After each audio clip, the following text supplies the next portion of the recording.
Olá, amigos do canal. Sejam bem-vindos. E por favor, ajude nosso canal a crescer. Curte, compartilhe e inscreva-se.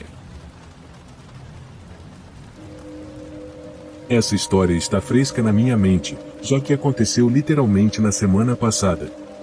Enquanto escrevo isso, minha família extensa está envolvida em algo estranho.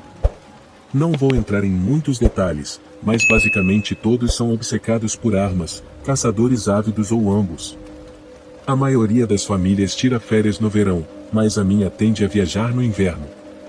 No entanto, não fazemos férias típicas. A cada temporada, os adultos se juntam para alugar uma casa por uma semana em algum lugar aleatório, geralmente no meio da floresta. Desta vez, foi uma cabana. Digo cabana, mas era mais como um castelo, precisava ser grande para acomodar todos nós. Agora vem a parte estranha. Jogamos muitos jogos bizarros em família, a maioria envolve atirar de alguma forma. Aqui está o mais estranho de todos, e na penúltima noite, todos os adultos vestem roupas quentes e vão para a floresta para um enorme jogo de laser tag. Eu sei que parece ridículo, acredite, não sou estranho a pessoas se afastando da minha vida por causa da minha família. O vencedor de cada ano ganha um prêmio em dinheiro e muitos direitos de se gabar. Além disso, jogamos com um conjunto de equipamentos de nível industrial que meu tio Lucian fez. Ele era o mais empolgado com tudo isso. As regras eram simples, e cada um por si, e o último a ser atingido ganhava. Se ainda houvesse mais de uma pessoa até meia-noite, o prêmio era dividido. Quando alguém era atingido, ia até a fogueira do lado de fora da casa. Quando o penúltimo jogador chegasse, todos disparavam uma vez no ar para avisar que o último havia vencido. Eu tinha acabado de fazer 18 anos, então essa era literalmente a primeira vez que eu podia jogar. Eu estaria mentindo se dissesse que não estava empolgado, não tanto pelo dinheiro, mas porque parecia divertido. Quando estávamos prestes a sair, Luciano nos mostrou como o equipamento funcionava e onde marcaríamos os acertos para que o jogo fosse justo. Ele então nos mandou programar um cronômetro de 10 minutos em nossos telefones para sabermos quando começar. Sem aviso, ele se virou e correu para a floresta como se estivesse numa corrida de atletismo. Meus parentes o seguiram, se espalhando em todas as direções. Notei que a maioria correu para cima da colina, então imaginei que descer a encosta me daria uma chance melhor de durar mais. Estava escuro, mas a neve no chão deixava as coisas relativamente visíveis. Não lembro exatamente quantos de nós estavam jogando, mas eram muitos, pelo menos uns 10 primos e alguns dos pais, incluindo os meus. Minha família é enorme. Depois de me aventurar mais fundo na floresta, encontrei um pequeno ponto elevado de onde eu conseguia ver uma boa parte da colina, então decidi esperar ali e descansar. Fiquei lá por um bom tempo, pensando no que fazer. Decidi que, se eu andasse paralelo à encosta, eventualmente poderia subir e flanquear quem ainda estivesse lá em cima. Então foi isso que fiz. Andei pela encosta por uns 15 minutos, colocando o máximo de distância entre mim e a casa. Ainda faltavam umas 2 horas para meia-noite, então eu não estava com pressa. Foi nesse momento que ouvi um som muito suave de algo esmagando a neve, vindo do meu ombro esquerdo, na direção oposta à da casa do meu tio. Eu pulei para trás da árvore mais próxima, rezando para que quem quer que fosse não conseguisse disparar um tiro certeiro. Após alguns segundos, olhei na direção do som, mas não vi nada. Então, forçando os olhos, consegui ver uma trilha muito fraca e quase imperceptível de pegadas, distante. Elas levavam a uma árvore densa cerca de 15 metros atrás de mim. Tinha alguém escondido atrás daquela árvore, eu tinha certeza. E então, me dei conta de por que eles não me atacaram de imediato. Eu estava claramente exposto, alheio à presença deles, e eles estavam tentando se aproximar sorrateiramente. Comecei a correr morro acima, na esperança de sair do alcance antes que eles pudessem atirar. Estava prestes a voltar em direção à casa quando notei algo mais à esquerda, outro conjunto de pegadas. Mas esse era estranho, começava mais profundo na floresta, vinha em minha direção e depois fazia uma volta de volta para a mata. Alguém estava tentando me flanquear. Isso significava que eles teriam que ter ido mais fundo na floresta do que eu, o que achei difícil de acreditar. Antes que eu pudesse pensar mais sobre isso, ouvi algo na encosta de onde eu havia acabado de correr. Parecia o som de uma pessoa caindo na neve. Continuei correndo, dessa vez em direção à casa. Peguei meu celular, já passava das 11 horas. Não podia acreditar que já havia passado 1 hora. Continuei correndo e tropecei em um caminho de pegadas indo em direção à casa. Elas pareciam frescas, então acelerei o passo, na esperança de pegar alguém de surpresa. Passei por uma linha de árvores e vi meu primo corvo caminhando em um ritmo constante, arma de laser na mão. Abaixei-me e saquei minha pistola, acertei o marcador dele e ele começou a piscar. Ele bateu o punho contra uma árvore antes de balançar a cabeça e continuar em direção à casa. Sorri, empolgado por finalmente ter conseguido uma eliminação. Cheio de adrenalina, decidi bolar um plano para pegar de surpresa a pessoa que estava me perseguindo. Corri à frente por mais 1 minuto e depois voltei, até que consegui me esconder atrás de uma árvore sem deixar uma trilha óbvia. Era perfeito. Não havia como alguém seguindo minhas pegadas saber que eu estava escondido ali. Enquanto esperava, meu marcador começou a piscar do nada. Fiquei irritado, o feixe vinha de onde eu estava anteriormente, definitivamente era quem estava me seguindo. Levantei-me, esperando que quem havia me acertado desligasse o laser, mas isso não aconteceu. O feixe continuou apontado para mim, o que começou a me irritar. Parecia que estavam me provocando. Eu queria saber quem tinha estado atrás de mim o tempo todo, então comecei a caminhar em direção ao feixe. Eles não pararam de apontar o laser para mim, mesmo enquanto eu me aproximava. Tudo o que eu conseguia ver eram suas mãos, o resto do corpo estava escondido atrás de uma árvore. Foi então que ouvi uma série de tiros soarem atrás de mim, fazendo-me pular. Congelei. Impossível. Eu deveria ter ganhado. Corvo deveria ter sido a última eliminação. Mas, então, quem foi que me acertou? Continuei olhando para o fino feixe de luz que ainda estava apontado para mim. E então, a pessoa segurando a arma de laser saiu de trás da árvore. Era um estranho. E, pior ainda, havia 2 deles, lado a lado. Nesse momento, ouvi um estalo atrás de mim. Virei a cabeça e vi um homem de máscara de esqui, segurando um saco de lixo em uma mão e uma faca na outra. Ele notou que eu estava encarando e começou a correr na minha direção. Eu corri, largando meu equipamento e gritando o mais alto que podia. Ouvi os 3 me perseguindo, gritando coisas que nem pareciam ser em minha língua. Passei correndo pelas árvores o mais rápido que pude pela neve, rezando para não tropeçar. Eles estavam se aproximando. Eu não queria olhar para trás, mas sabia que estavam bem perto. Finalmente, vi as luzes da casa à distância. Continuei gritando e correndo, sentindo minhas pernas começando a ceder. Estava tão perto da clareira, e foi então que vi Lucian correndo em minha direção, rifle de caça na mão. Ele mirou acima da minha cabeça e disparou 3 tiros para o ar. Ouvi quem estava atrás de mim tropeçar antes de correr de volta para a floresta. Caí aos pés de Lucian, desesperado por ar. Literalmente desmaiei de exaustão ali mesmo, na neve. A manhã seguinte foi difícil. Minha tia explicou que havia tropeçado durante o jogo e, mais tarde, percebeu que havia deixado cair sua arma de laser, o que explicava como os caras na floresta conseguiram marcar 6 dos meus parentes antes de eu encontrá-la. Por isso, ela estava tão chateada quando a recuperei. Descobri que, na verdade, ela havia sido a última a morrer.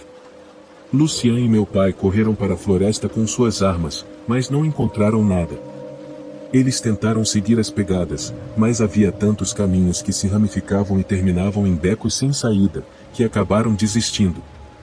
Todo o dia foi um borrão. Os adultos entraram em contato com os proprietários da casa e também relatamos tudo para a polícia. Na manhã seguinte, acordei com gritos vindos lá de baixo.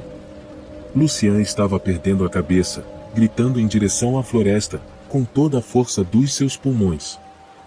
Corri para encontrar um único boneco de neve em frente à casa, e em sua mão estava a arma de laser que minha tia havia deixado cair. Lucian disparou alguns tiros na cabeça do boneco de neve, antes de gritar mais algumas ameaças e entrar tempestivamente para dentro de casa. Isso aconteceu há cerca de uma semana, mas vou enviar uma atualização se eu souber de algo novo. Quando eu estava na faculdade, não podia pagar pelas luxuosas férias de primavera que todas as pessoas da fraternidade faziam. Por conta disso, passei meus 3 primeiros intervalos de primavera no campus, o que, na verdade, não me incomodava tanto. Quando o intervalo de primavera do meu último ano chegou, percebi que era basicamente minha última chance de ter a experiência de férias que eu vinha perdendo. México ainda estava fora de questão, já que eu teria que bancar tudo sozinho.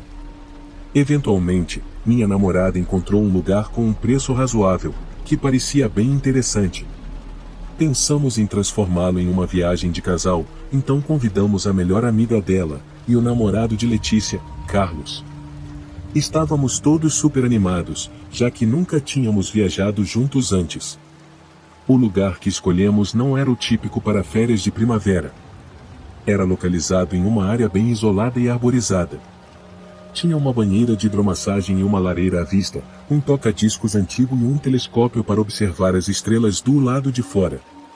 Honestamente, era perfeito. O lugar ficava a cerca de 2 horas e meia de distância, então teríamos uma viagem agradável e relaxante até lá.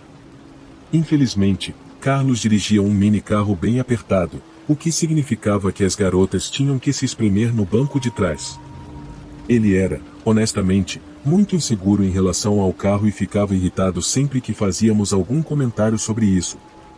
Foi um detalhe engraçado porque, apesar do carro ser horrível, tinha um teto solar, o que era bem legal. Chegamos por volta das 20 horas, já estava completamente escuro.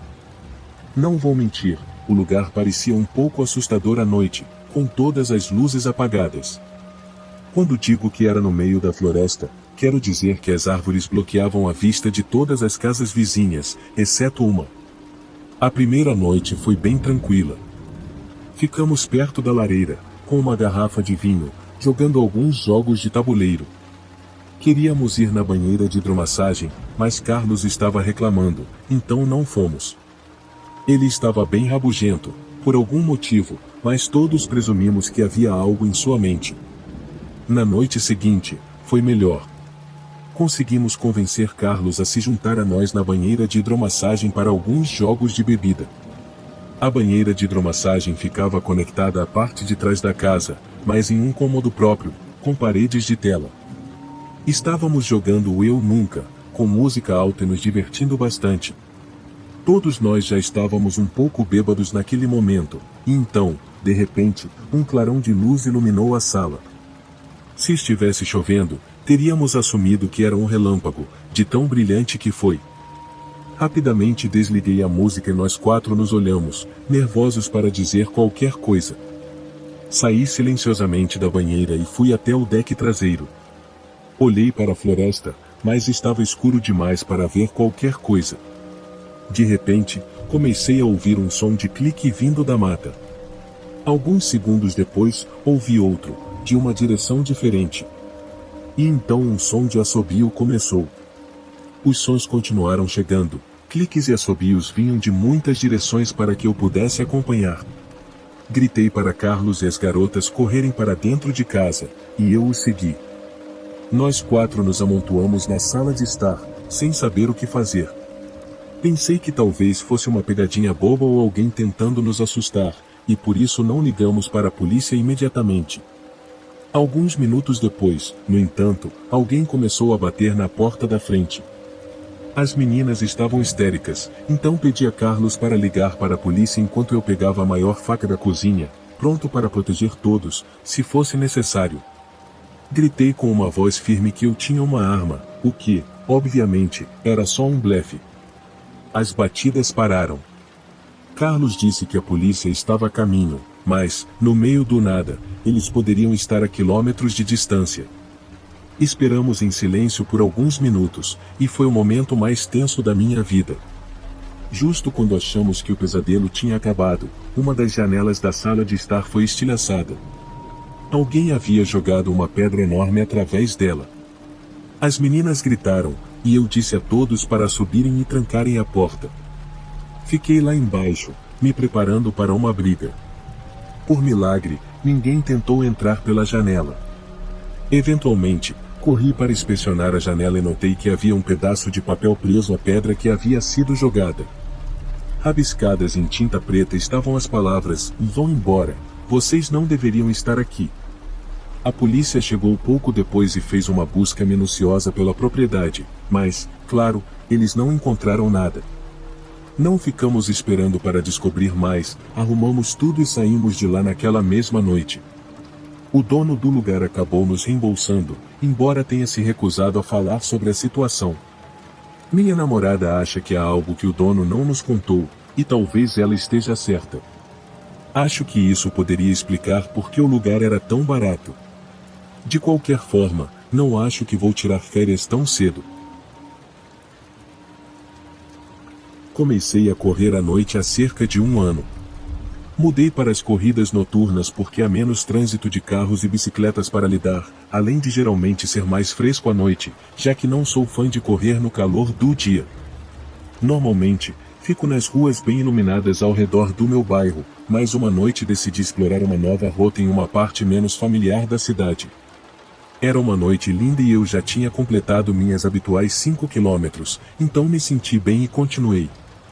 Entrei em uma área com menos iluminação e aquelas ruas estavam desertas, apenas um carro ocasional passava, e o som dos meus tênis batendo no pavimento era realmente o único barulho.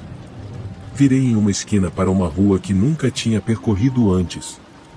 As casas eram mais antigas e os jardins não eram tão bem cuidados. Pensei que faria apenas uma volta pelo bairro e depois voltaria para casa. Após alguns quarteirões, percebi um homem caminhando à minha frente do outro lado da rua. Pouco tempo depois, percebi que ele havia atravessado para o meu lado da rua e estava correndo atrás de mim. Achei isso estranho, pois ele estava andando antes e agora corria pela mesma rota que eu, aparentemente me seguindo. Ele se movia de forma constante, como se estivesse acompanhando o meu ritmo, e sempre que eu acelerava, ele fazia o mesmo. Era sutil, mas me deixou desconfortável. Quis ver o que aconteceria, então diminui meu ritmo, e quando o fiz, ele também diminuiu. Depois, aumentei minha velocidade e, novamente, ele me acompanhou. Ele estava longe o suficiente para que, sempre que eu olhasse para trás, não conseguisse ver seu rosto claramente, mas ele vestia roupas escuras e seus movimentos eram constantes e deliberados. Tentei pensar racionalmente, achando que poderia ser uma coincidência, mas ainda me sentia inquieto. Aproximando-me de uma rua onde a iluminação era melhor, esperei me sentir um pouco mais seguro. Olhei para trás e vi que o homem havia virado na rua atrás de mim. Ele ainda estava me seguindo à distância, mas inegavelmente me seguindo. Não queria confrontá-lo ou deixar claro que estava com medo, mas queria me livrar dele antes de voltar para casa. Decidi ir em direção a uma área mais populosa, esperando perdê-lo na multidão. Fiz mais algumas curvas, correndo mais rápido do que o habitual. Cada vez que olhava para trás, o homem ainda estava lá, movendo-se pelas sombras. Era como se ele estivesse determinado a ficar fora das luzes da rua, dificultando para eu conseguir vê-lo bem. Finalmente, avistei um grupo de pessoas reunidas do lado de fora de um bar. Eles estavam conversando e rindo, e fui em direção a eles. Quando me aproximei, dei uma última olhada para trás. O homem havia parado na borda da área iluminada, apenas observando. Corri o resto do caminho até o bar e parei para tentar recuperar o fôlego. Olhando para trás, vi o homem se virar e caminhar para longe, desaparecendo na escuridão. Fiquei no bar por um tempo e até fui pegar um copo d'água para passar o tempo, só por precaução. Quando finalmente senti que já havia passado tempo suficiente, voltei correndo para casa, me mantendo nas ruas bem iluminadas e perto das casas. Não vi o homem pelo resto da minha corrida e, depois daquela noite, fiquei em áreas que conhecia bem e onde costumava correr. Tenho corrido pelo meu bairro há anos, mantendo-me principalmente em rotas familiares. Uma vez, foi uma noite tranquila, apenas fresca o suficiente para tornar a corrida agradável. Acabei escolhendo uma rota que corria com frequência, em uma rua onde as casas são antigas e as luzes da rua estão muito distantes umas das outras. Nessa rota, havia uma casa que estava abandonada há tanto tempo quanto eu me lembrava. O jardim estava cheio de mato, a pintura da casa estava descascando e as janelas estavam cobertas com tábuas. Perguntei aos meus pais uma vez por que a casa estava abandonada há tanto tempo e eles me disseram que alguém havia morrido tragicamente dentro dela e que ninguém queria comprá-la, então ela ficou ali apodrecendo. Naquela noite, enquanto corria pasto à casa abandonada, notei algo estranho. A porta da frente, que sempre estivera bem protegida com tábuas, estava ligeiramente aberta. As tábuas ainda estavam lá, mas pareciam soltas, como se alguém tivesse forçado a entrada. Diminui a velocidade, tentando ver se havia mais algo fora do lugar. Notei uma luz fraca piscando lá dentro. Pensei que poderia ser um truque das luzes da rua ou talvez um reflexo, mas a luz era muito consistente, parecia uma vela ou uma pequena lâmpada, e estava se movendo, subindo e descendo, como se alguém estivesse caminhando com ela. Parei de correr e me aproximei da casa cautelosamente, espiando pela fresta da porta. Notei sombras se movendo lá dentro. Era difícil distinguir detalhes, mas o movimento era inconfundível, e havia pelo menos 2 figuras se movendo no interior. Poderia facilmente ser um grupo de jovens que se sentiu corajoso e quis explorar um prédio abandonado. Estava prestes a continuar minha corrida, mas algo me atraía, e decidi ficar. A princípio, pensei que poderia ser apenas algumas crianças, mas comecei a duvidar disso ao sentir um forte cheiro de fumaça de charuto e questionar por que alguém explorando não usaria apenas uma lanterna em vez de velas. As sombras estavam mais distantes agora, pois mais velas haviam sido acesas e eu conseguia ver melhor lá dentro. Havia várias sombras, revelando que era um grupo de pessoas no interior, mas tudo o que consegui distinguir foi a figura de uma pessoa sentada em uma cadeira. A figura fazia muitos gestos com as mãos e parecia estar falando sobre algo com paixão. Consegui ouvir vozes abafadas, mas estavam muito baixas para eu entender. Então, uma das tábuas da porta da frente, na qual eu estava apoiado, quebrou, fazendo um estalo alto. A figura sentada na cadeira ficou em silêncio e virou o corpo em direção à porta antes de se mover rapidamente e apagar as velas. Eu havia revelado minha presença com o estalo da madeira e não ia esperar para ver o que aconteceria a seguir. Senti um impulso de medo e saí correndo. Não parei até chegar à rua onde minha casa estava localizada. Quando cheguei em casa, pensei em ligar para a polícia, mas não tinha certeza do que diria ele sobre o que tinha visto, ou realmente não sabia. No dia seguinte, a caminho do trabalho, passei novamente pela casa abandonada. A porta da frente estava fechada e as tábuas estavam novamente consertadas, sem sinal de atividade lá dentro. Agora, em cada corrida que faço, passo pela rua da casa abandonada, curioso para ver se há alguma atividade lá dentro, mas não vi nada mais desde aquela noite.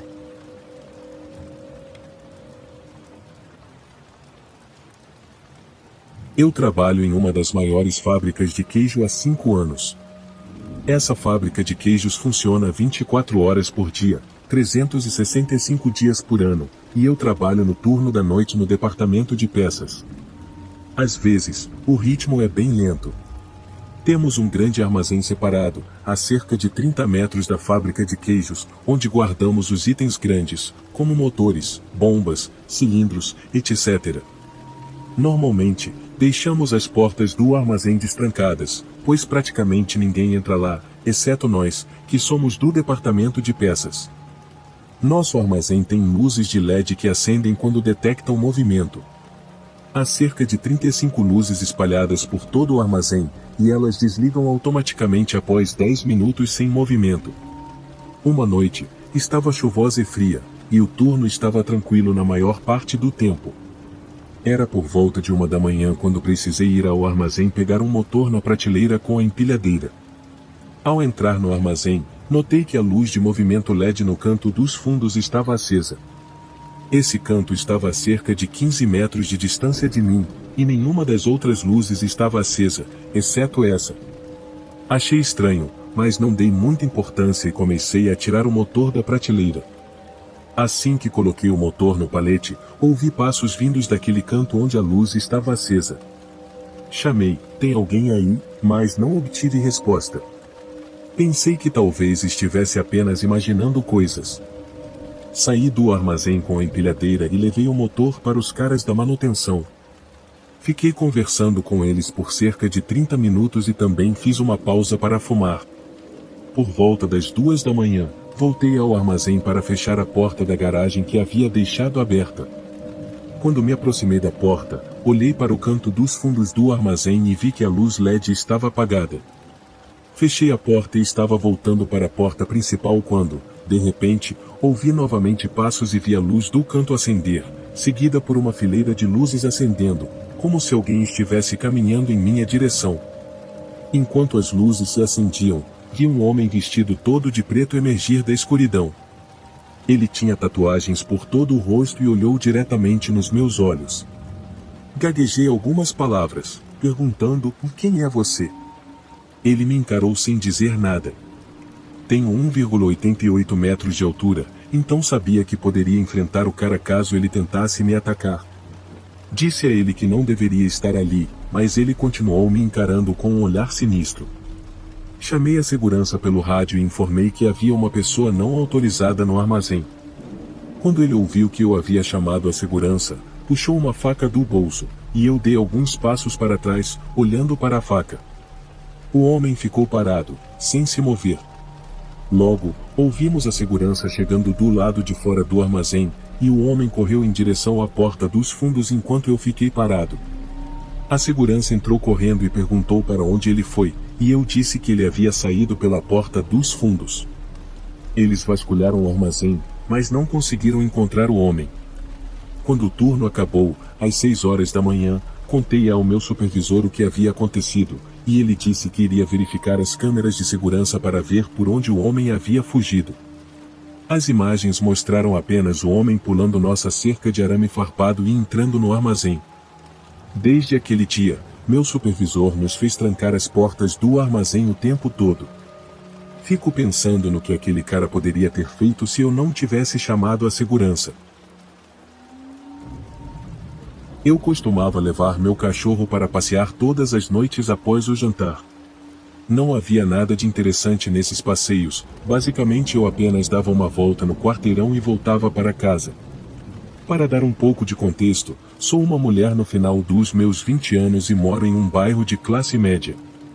A cidade é considerada muito segura, com uma baixa taxa de criminalidade, e eu nunca me senti em perigo durante os 15 anos em que vivi aqui, exceto por essa única noite. Era pouco depois das 7 quando cheguei em casa, comi um jantar rápido congelado e então preparei meu cachorro para o passeio. Era inverno, então o sol já havia se posto, e estava escuro, embora a cidade faça um bom trabalho em manter as ruas e calçadas bem iluminadas com postes de luz. Enquanto eu caminhava, virei a esquina que conecta um caminho que passa diretamente ao lado de um parque. Esse era o meu percurso habitual, já que fazia um círculo perfeito de volta à minha casa e durava cerca de 15 minutos. Era uma noite tranquila, o que não era incomum durante o inverno por aqui. Eu estava parada na calçada coberta de neve, observando meu cachorro farejar em volta de uma árvore, quando comecei a olhar ao redor do parque e notei um carro estacionado à frente, bem ao lado da calçada onde eu estava. Os faróis estavam apagados, mas a luz interna do carro estava acesa, e eu podia ver alguém se mexendo no banco da frente. Tentei não dar muita atenção, só para o caso de a pessoa me notar, mas fiquei curiosa sobre o que estava acontecendo. O local onde o carro estava estacionado não ficava exatamente perto de nenhuma casa, e já era tarde e frio, então eu não sabia o que a pessoa estava fazendo ali. Eu não estava preocupada, apenas incerta. Puxei a coleira do meu cachorro e comecei a andar novamente pelo caminho. Ao me aproximar, percebi que era um homem e ele parecia estar procurando algo em seu carro, vasculhando freneticamente o porta-luvas. Eu olhava discretamente, tentando não chamar a atenção, quando, de repente, o homem olhou para mim e fez contato visual. Minha primeira reação foi desviar o olhar, mas logo olhei de volta. Eu estava a cerca de 3 ou 4 metros do carro, e o homem levantou a mão num gesto amigável e abaixou o vidro da janela. Com licença, você pode me ajudar com uma coisa? Ele gritou pela janela. O homem parecia ter a minha idade e não parecia ser uma pessoa suspeita. Perguntei o que ele precisava, e ele disse que havia um problema com o carro, que não conseguia fazê-lo andar, mas usou muitas palavras técnicas que eu nem consegui entender. De qualquer forma, eu não teria como ajudar. Sinto muito, eu realmente não posso ajudar com isso, respondi, puxando meu cachorro e começando a andar de novo.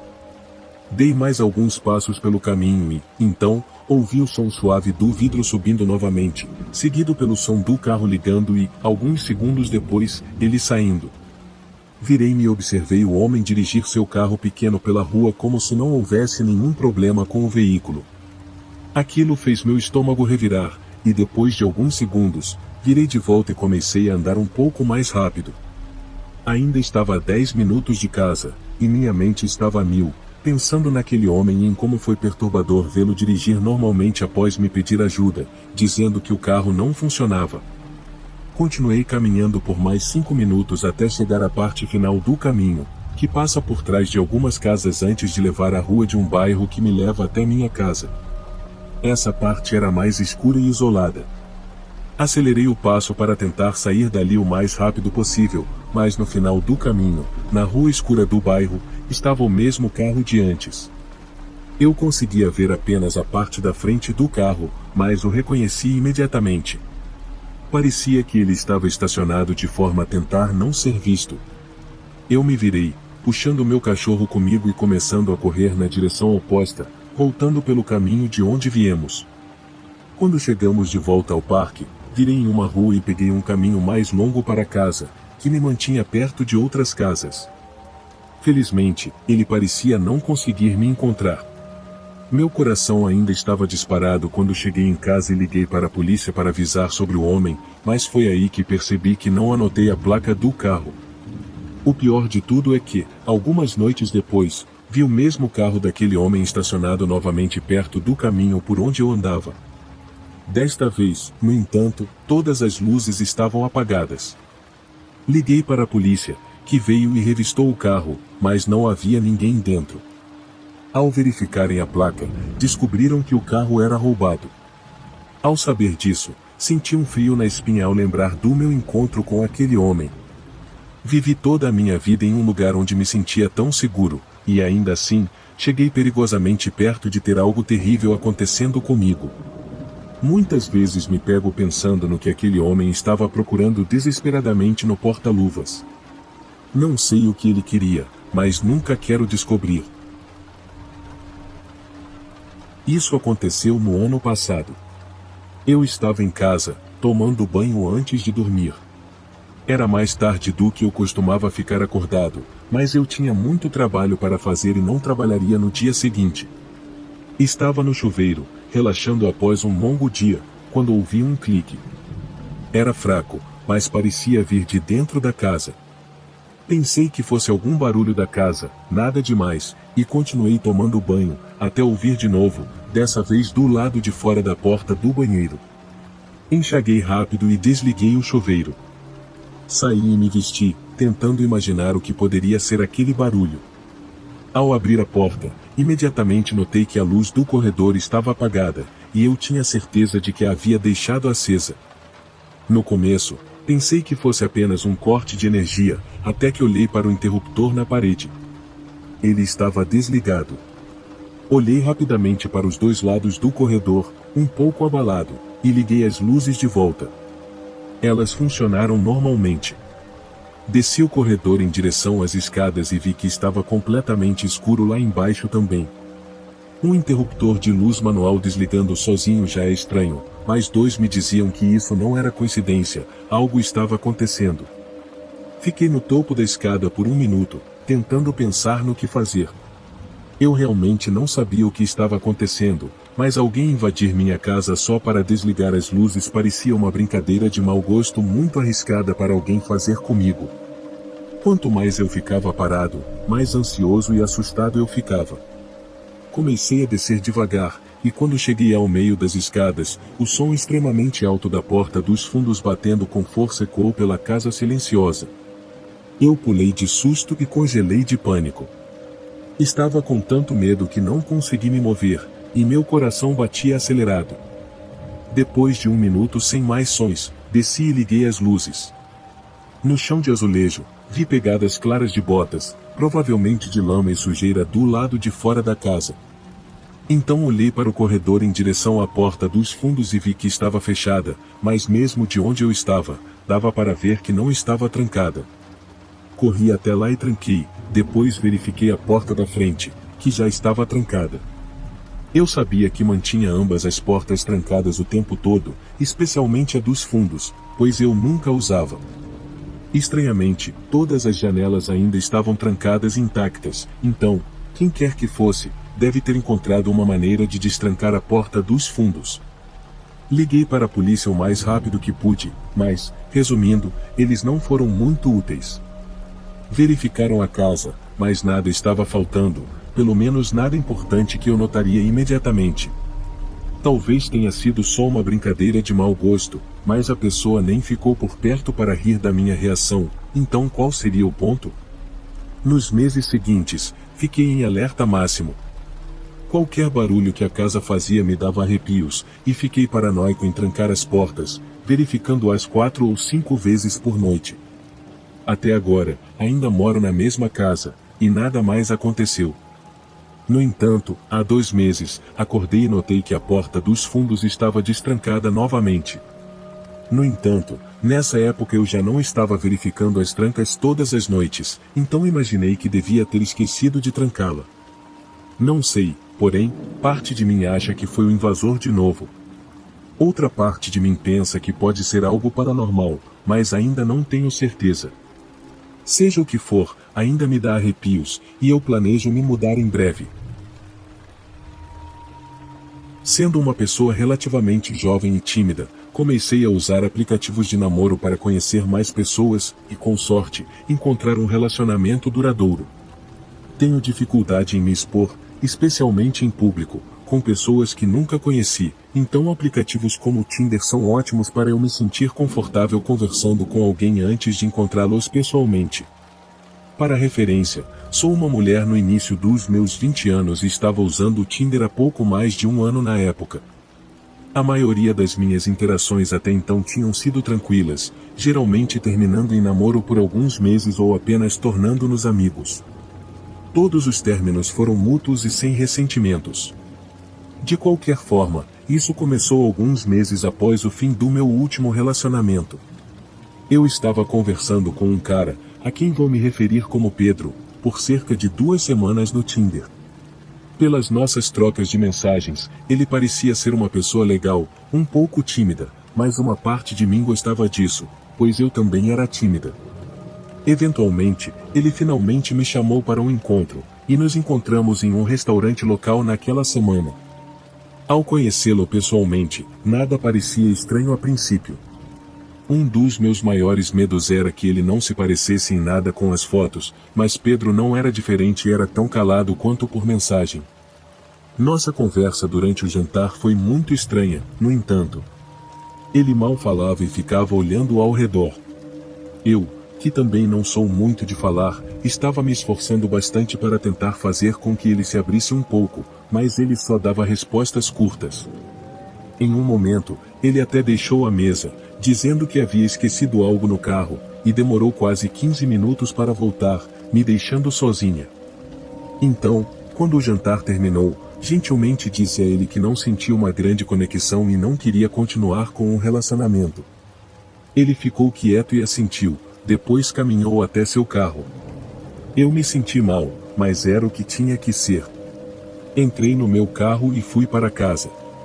Naquela noite, pensei em Peter algumas vezes, me sentindo estranha por não ter mais ninguém para mandar mensagens, mas sentei e liguei um filme para limpar minha mente. Era quase 11 da noite quando ouvi passos suaves se aproximando da minha porta da frente e parando. Eu silenciei a TV e me virei para encarar a porta, ainda sentada no sofá. Estava cansada, mas sabia que tinha ouvido alguém. 30 segundos de expectativa se passaram antes de algumas batidas fortes soarem na porta. Fiquei assustada, embora já estivesse meio que esperando por isso.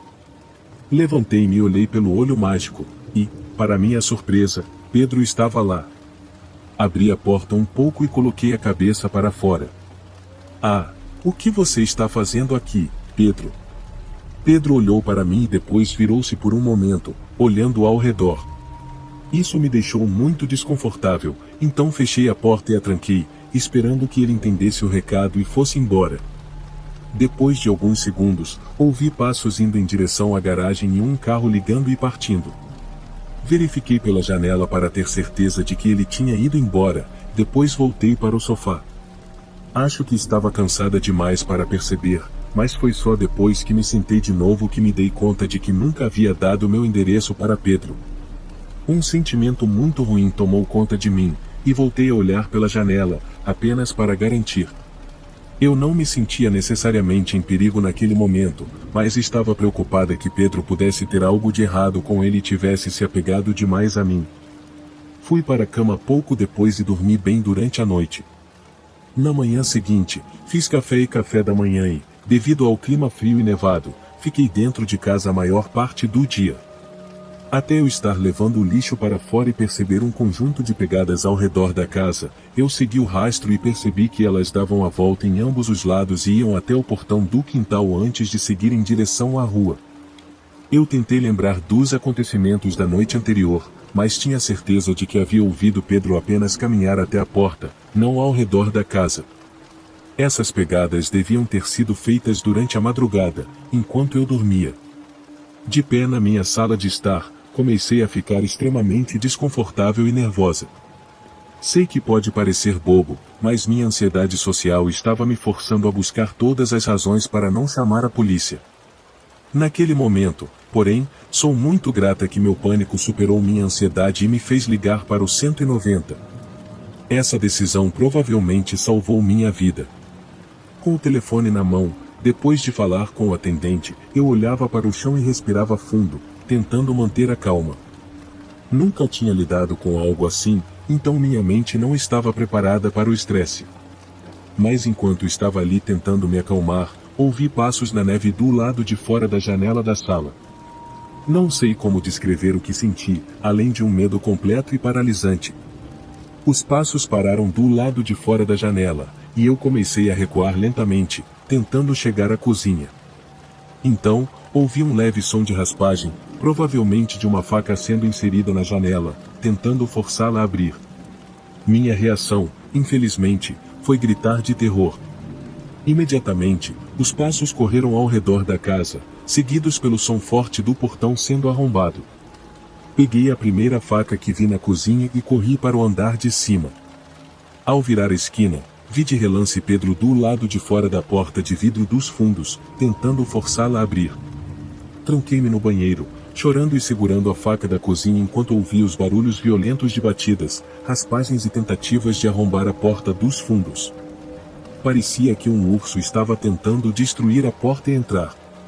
Isso durou cerca de 2 ou 3 minutos, que pareceram uma eternidade. Pensei em todas as coisas horríveis que ele planejava fazer quando conseguisse entrar, o que me deixou ainda mais desesperada. Mas, então, uma batida na porta da frente abafou o som das batidas na porta dos fundos, que imediatamente cessaram.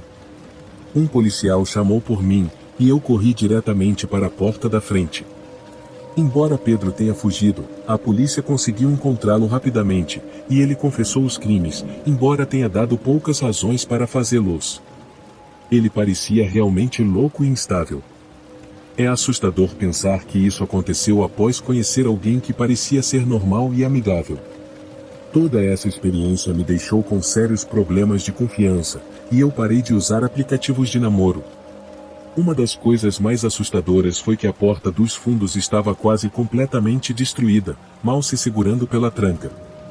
Provavelmente, se a polícia tivesse chegado apenas alguns minutos depois, Pedro teria conseguido entrar, e quem sabe o que ele teria feito se tivesse me alcançado. Terminei meu relacionamento com meu ex há alguns anos. Ele se tornou uma pessoa irresponsável, incapaz de manter um emprego ou lidar com qualquer tipo de responsabilidade, então não deu certo. Mesmo com ele sendo do jeito que era, nunca imaginei que ele faria algo assim. Os meses após o término foram tranquilos e pacíficos. Eu estava aproveitando minha vida de solteira, seguindo os dias normalmente. No entanto, uma noite, voltando do trabalho mais tarde do que o habitual, quando estacionei na entrada de casa, vi um homem todo vestido de preto parado do lado de fora da janela, no lado esquerdo da casa, como se estivesse tentando espiar dentro. Obviamente, isso foi muito assustador. Saí da entrada e estacionei mais longe na rua, ligando para a polícia. Esperei até eles chegarem. Quando me informaram que a pessoa havia ido embora, consegui entrar em casa. Eles me perguntaram se eu tinha alguma ideia de quem poderia ser, mas, na época, eu disse que não. Nunca pensei que meu ex fosse esse tipo de pessoa, e não havia ninguém mais em quem eu pensasse. A semana seguinte passou sem problemas, mas eu fiz questão de trancar todas as janelas todas as noites. Uma manhã, porém, acordei com o som de algo se mexendo do lado de fora da janela do meu quarto. Parecia um animal mexendo em um arbusto, mas meu primeiro pensamento foi sobre o homem que vi espiando pelas janelas na semana anterior. Pulei da cama e vesti algumas roupas. As cortinas estavam fechadas, então eu sabia que ninguém podia ver nada, mas senti a necessidade de verificar por mim mesma se havia alguém ali. Não queria chamar a polícia novamente só porque poderia ser um esquilo no arbusto. Então, abri as cortinas. Nada. Aproximei meu rosto da janela para olhar para o lado da casa e, ainda assim, não havia ninguém. Suspirei, imediatamente me sentindo mais segura, e continuei minha manhã como de costume, depois fui para o trabalho. Chegando em casa tarde novamente, eu estava exausta. Fiz um jantar simples, assisti um pouco de TV e decidi ir para a cama mais cedo. Levantei-me e caminhei pelo corredor em direção ao meu quarto, mas, no canto do meu olho, vi algo aterrorizante, a janela estava aberta. Apenas uma pequena fresta na parte inferior, mas eu sabia que a havia trancado. De qualquer forma, alguém a havia quebrado. Fui até a janela, olhei de perto e a empurrei para fechá-la. O trinco que a trancava havia sumido, como se tivesse sido arrancado. Eu me senti presa e apavorada, como se não estivesse mais na minha própria casa. Sabia que precisava ligar para a polícia, mas comecei a temer fazer qualquer barulho, pois a possibilidade de alguém estar na casa crescia na minha mente. Fiquei parada ali por um tempo, não sei por quanto, ouvindo o silêncio da casa, até que o som repentino do meu celular me fez estremecer. Tirei o telefone do bolso rapidamente e, imediatamente, meu estômago afundou. Era uma mensagem do meu ex, perguntando como eu estava. Fiquei olhando para a tela, em choque, tentando juntar as peças na minha mente. Seria apenas uma enorme coincidência, ou não era coincidência nenhuma? Será que ele estava me observando naquele momento? O medo tomou conta do meu corpo, e comecei a olhar em volta freneticamente, me preparando para o pior. Me escondi no canto do cômodo para que ninguém pudesse se aproximar por trás. Então, outra mensagem chegou e ele disse que precisávamos conversar. Eu tentei segurar as lágrimas enquanto coloquei meu celular no silencioso. Comecei a me mover lentamente em direção à porta da frente. Quando me aproximei, girei a maçaneta e tentei abri-la silenciosamente, mas fez um rangido bem alto. Imediatamente, um estrondo veio de trás da porta do meu quarto. Abri a porta da frente de uma vez e corri para fora, descendo a rua. Me escondi ao lado da casa de um vizinho e liguei para a polícia. Eles chegaram bem rápido, e eu fui até a entrada de casa quando eles chegaram. Depois que 2 policiais entraram, saíram 1 minuto depois segurando meu ex e o arrastando até o carro. Ele estava suplicando, dizendo que só queria conversar comigo e que sabia que o que estava fazendo era errado, mas que não ia fazer nada além de conversar. No entanto, não foi surpresa quando encontraram uma faca escondida no bolso dele. Espero que essa tenha sido a última vez que o vi ou ouvi falar dele. Obviamente, eu não acredito que ele só queria conversar, mas essa foi a história que ele manteve, então nunca saberei o que ele realmente pretendia fazer. Mas, ao esperar no meu quarto com uma faca, sei que tive muita sorte de ter conseguido sair de lá em segurança. Muitas pessoas têm histórias sobre ex-namorados ou ex-namoradas, mas a minha foi, na verdade, com um amigo. Vou chamá-lo de Bruno para manter tudo privado. Nós nos conhecemos no meu terceiro ano do ensino médio, através de um amigo em comum, e nos tornamos bem próximos relativamente rápido. Não estudávamos na mesma escola, já que ele morava a cerca de meia hora de distância, mas saíamos todo fim de semana, comíamos algo, dirigíamos e conversávamos. Às vezes íamos a shows e festas juntos também. Diria que éramos os melhores amigos um do outro por um bom tempo. Ele sempre foi um pouco estranho, no entanto. Mandava mensagens o tempo todo, e às vezes 6 ou 7 seguidas se eu não respondesse rápido o suficiente. Mas eu sabia que ele tinha muito acontecendo na vida, ou pelo menos era o que eu pensava. Eu e a amiga em comum, que vou chamar de Paula, estávamos conversando uma noite, e ela disse que achava que ele poderia estar mentindo sobre algumas coisas bem sérias. Ele nos disse, quando nos conhecemos, que a irmã dele tinha câncer, mas quando ele e Paula saíram juntos e o assunto foi mencionado, a história dele foi diferente. Quando Paula me contou isso, decidimos olhar o Facebook da mãe dele, que eu havia adicionado recentemente, e ela postava basicamente tudo. Não conseguimos encontrar nada, e algo tão importante como isso com certeza teria sido postado. Nunca conheci a irmã dele, já que nunca saímos na casa dele, mas eu não achava isso estranho, porque também não queria ninguém na minha casa. Enquanto conversávamos, compartilhamos outras coisas que também nos pareceram estranhas, como ele dizer que talvez tivesse câncer ou que estava no hospital por algum motivo muito sério, mas depois ficava completamente bem apenas algumas horas depois. Depois de juntar tudo, não podíamos acreditar em quanto ele havia mentido. Eu me senti devastada por alguém que eu considerava meu melhor amigo mentir sobre coisas tão horríveis. Concordamos em falar com ele sobre isso e, depois, nos distanciarmos. Eu queria conversar pessoalmente, mas Paula mandou uma mensagem para ele primeiro, e foi quando fui bombardeada com mensagens. Tudo começou com ele dizendo que tinha tido uma convulsão, o que, depois de tudo, obviamente eu não acreditei. Ele me ligou tantas vezes enquanto eu estava no trabalho que acabou sendo demais. Eu não queria simplesmente cortar contato com ele, mas esse comportamento estava honestamente me perturbando. Decidi enviar uma mensagem dizendo que não queria ser amiga de alguém que mentisse, especialmente sobre coisas tão sensíveis.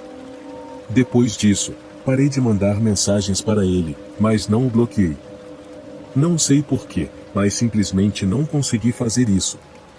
Coloquei as notificações e chamadas dele no silencioso, e foi assim que as coisas ficaram. Alguns dias se passaram com mais chamadas e mensagens silenciadas até que meu pai me ligou. Ele parecia muito preocupado, perguntando se eu estava bem.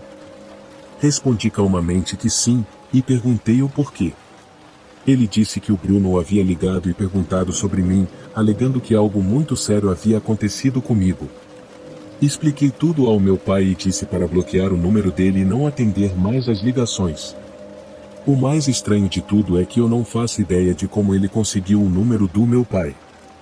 Pouco depois, meu irmão também me contou que o Bruno havia mandado uma mensagem para ele no Instagram, dizendo que iria se machucar se eu não o respondesse.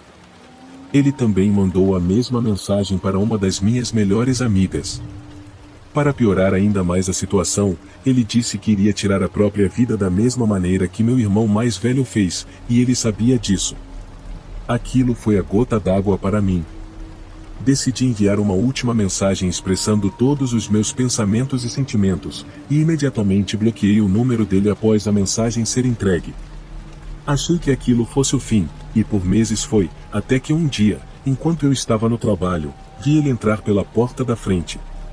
Meu departamento ficava no fundo da loja, então eu conseguia ver tudo. Me escondi nos fundos e avisei meu gerente que, se alguém perguntasse, dissessem que eu não trabalhava mais ali. E, para minha surpresa, ele realmente perguntou ao meu gerente se eu estava no local. Tive que ser escoltada por um colega durante o resto da semana, apenas para garantir que ele não estivesse me esperando no estacionamento quando saísse do trabalho. Cerca de um mês depois, uma noite, o carro dele estava estacionado na rua perto da minha casa quando cheguei do trabalho.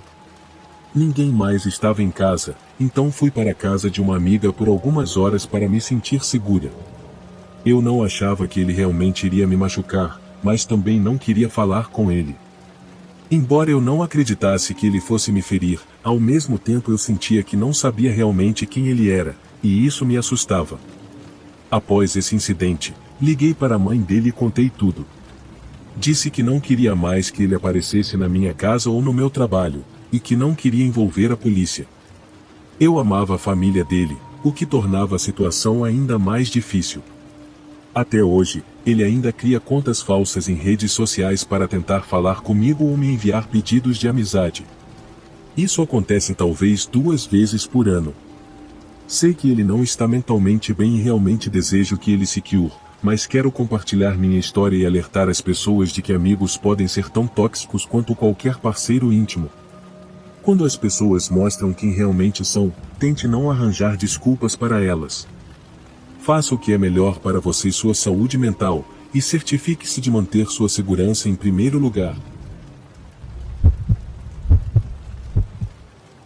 O que estou prestes a contar foi uma das últimas memórias que tenho do ensino médio, e não por um bom motivo. Eu diria que foi a experiência mais traumática que já vivi.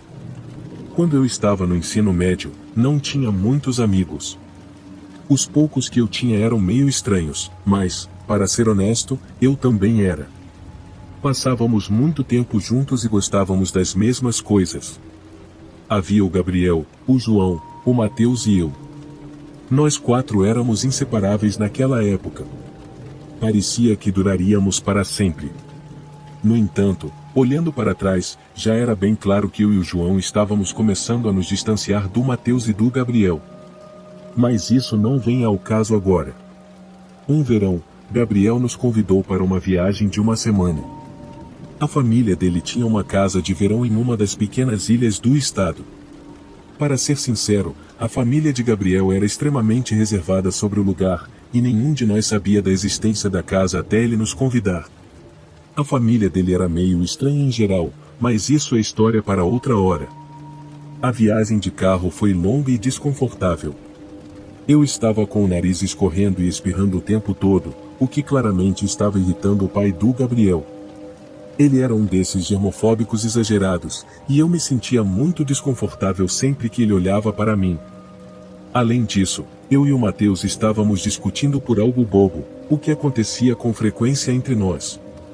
Tivemos que dirigir o carro até uma balsa para chegar à ilha, e essa parte foi bem divertida. A casa era pequena, mas bonita. Eu me lembro de me sentir desconectado da realidade enquanto estava lá.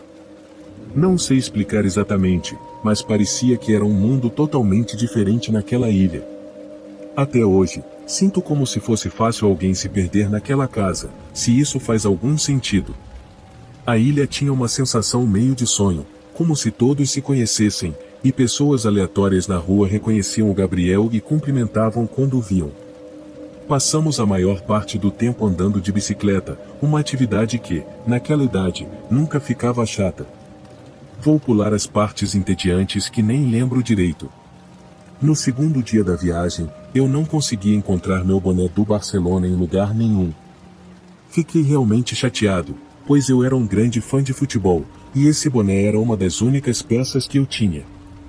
Gabriel disse que achava que eu tinha deixado na praia, mas eu estava quase certo de que o tinha trazido de volta. Lembro-me de ir chorando até o pai de Gabriel, que basicamente me disse para superar aquilo e não deixar que algo tão pequeno estragasse a viagem. Então, foi o que tentei fazer. No dia seguinte, após um longo dia de pedaladas, percebi que uma das minhas canetas estava desaparecida. Naquela época, eu tinha uma coleção de canetas que levava para todos os lugares. Sim, eu era esse tipo de garoto esquisito. Não conseguia me lembrar se tinha tirado aquela caneta específica do meu estojo, mas o João disse que se lembrava de me ver segurando-a enquanto andávamos de bicicleta. Fiquei devastado. Para mim, Perder uma caneta era o equivalente a perder um membro. Era assim que eu levava a sério minha coleção. Eu me recusei a chorar novamente na frente do pai de Gabriel, então disse que não estava me sentindo bem e passei o resto da noite na cama.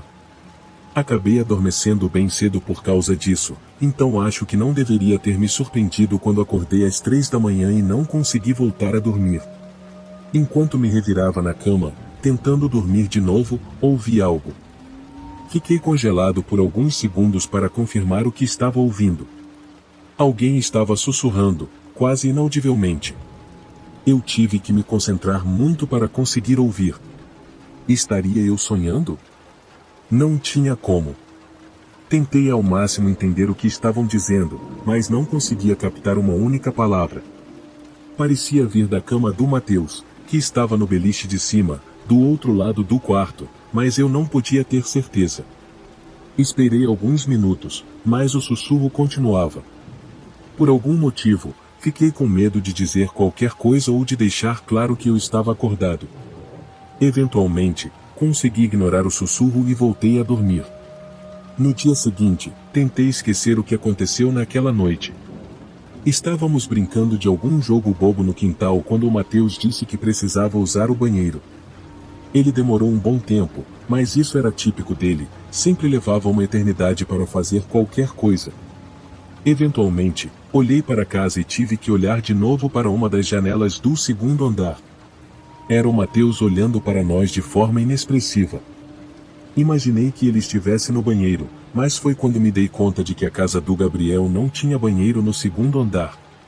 Virei-me para ver se o Gabriel ou o João tinham notado, mas nenhum deles estava olhando. Quando olhei de volta para casa, o Mateus já havia sumido. O pai do Gabriel estava planejando nos levar para jantar naquela noite, mas eu não queria ir fingir estar doente novamente e disse que preferia tirar uma soneca. Ele disse que tudo bem e prometeu me trazer algo para comer mais tarde. Enquanto estava deitado na cama, percebi que não conseguiria dormir. Pensamentos começaram a rodar na minha cabeça, e eu simplesmente não conseguia superar o quão estranho era o Mateus nos observando daquela janela, e o sussurro da noite anterior tornava tudo ainda mais assustador. Não sei o que me levou a fazer isso, mas levantei da cama e comecei a bisbilhotar ao redor do beliche de Mateus. Meu queixo praticamente caiu no chão quando encontrei meu boné do Barcelona dentro da mochila dele. Continuei cavando um pouco mais e encontrei vários dos meus pertences pessoais que eu nem sabia que estavam desaparecidos. Havia um cortador de unhas que minha mãe tinha embalado para mim, minha escova de dentes extra, e o mais perturbador de tudo, um par da minha cueca. Eu não sabia o que pensar. Estava prestes a chorar quando notei outra coisa na bolsa dele, um caderno. Às vezes, até hoje, eu me arrependo de ter pegado aquele caderno. Minha mente de adolescente simplesmente não estava preparada para o que eu veria lá. O caderno estava completamente preenchido com desenhos, esboços a lápis. Alguns foram rabiscados com tanta força que tinham buracos nas páginas. Havia desenhos de monstros, criaturas e cenas que pareciam saídas de pesadelos. Havia atos de violência realmente perturbadores desenhados e pessoas sendo atropeladas por carros, esfaqueadas, mutiladas e torturadas. Aquilo era doentio, pior do que doentio, era demoníaco. Havia desenhos de verdadeiros demônios lá dentro. O que mais me deixou em choque foi ver desenhos de mim mesmo. A imagem que nunca sairá da minha mente era de um desenho meu em uma cruz, com as pernas amputadas. As últimas páginas eram quase todas sobre mim, e uma delas tinha apenas meu nome rabiscado centenas de vezes. Só de pensar em tudo o que vi lá, sinto enjoo, e ainda nem mencionei tudo. A última página era pior, e meu nome estava no topo em letras grandes, e abaixo havia 4 palavras que nunca esquecerei: eu vou fazer isso amanhã. Quando todos voltaram para casa, consegui chamar o pai do Gabriel para um canto e contei a ele o que estava acontecendo, em voz baixa, enquanto meus amigos começavam a assistir a um filme na sala. Ele não acreditou em mim até que mostrei o caderno do Mateus, e vi que ele também achou aquilo perturbador. Ele não sabia o que fazer. Disse-me para colocar tudo de volta onde eu tinha encontrado. Eu não queria, mas ele era o adulto, e eu não podia desobedecer. Enquanto colocava o caderno de volta, tomei uma decisão rápida e rasguei uma das páginas. Logo depois, o pai do Gabriel correu para a sala e anunciou que havia uma emergência familiar e que teríamos que encurtar a viagem. Enquanto arrumávamos nossas coisas freneticamente, eu senti o olhar do Mateus queimando nas minhas costas. Eu estava com medo de olhar para ele. Saímos da ilha na primeira balsa e dirigimos o caminho todo de volta sem parar uma vez sequer. O pai do Gabriel deixou o Mateus primeiro, depois o João. O Gabriel e o João moravam na mesma rua, então ele deixou os dois juntos. Enquanto me levava para casa, o pai do Gabriel me disse que havia conversado com os pais do Mateus, e que seria melhor eu não mencionar nada para os meus pais. As famílias do Gabriel e do Mateus eram muito próximas, então, de certa forma, aquilo fazia sentido para mim. Mas quando cheguei em casa, não consegui me segurar por mais de 10 minutos. Desabei no choro e contei tudo aos meus pais. Eles ficaram furiosos e chamaram a polícia na mesma hora. Meus pais também estavam indignados com o fato de que o pai do Gabriel tentou encobrir algo tão sério. Depois disso, as coisas ficaram um pouco confusas. Lembro de chorar novamente enquanto contava à polícia o que aconteceu. Quando eles pediram provas, mostrei a página que rasguei do caderno do Mateus. Aparentemente, isso foi suficiente. A polícia conseguiu um mandado e encontrou o caderno. Meus pertences foram todos devolvidos, exceto minha caneta, que a polícia nunca conseguiu encontrar. Meus pais não me contaram muito sobre o que aconteceu depois, mas eu nunca mais vi o Mateus. A família dele se mudou, e ele nunca mais apareceu na escola. Também nunca mais voltei a falar com o Gabriel. O motivo de eu estar escrevendo isso agora é que, na semana passada, recebi uma carta anônima pelo correio. Ela dizia: "Eu lembro de tudo." E, dentro do envelope, estava a caneta que o Mateus tinha roubado de mim tantos anos atrás. Eu não faço ideia de como ele descobriu meu endereço, ou por que levou tanto tempo para entrar em contato. Estou seriamente pensando em mudar de apartamento. Se alguém tiver algum conselho sobre minha situação, eu agradeceria muito.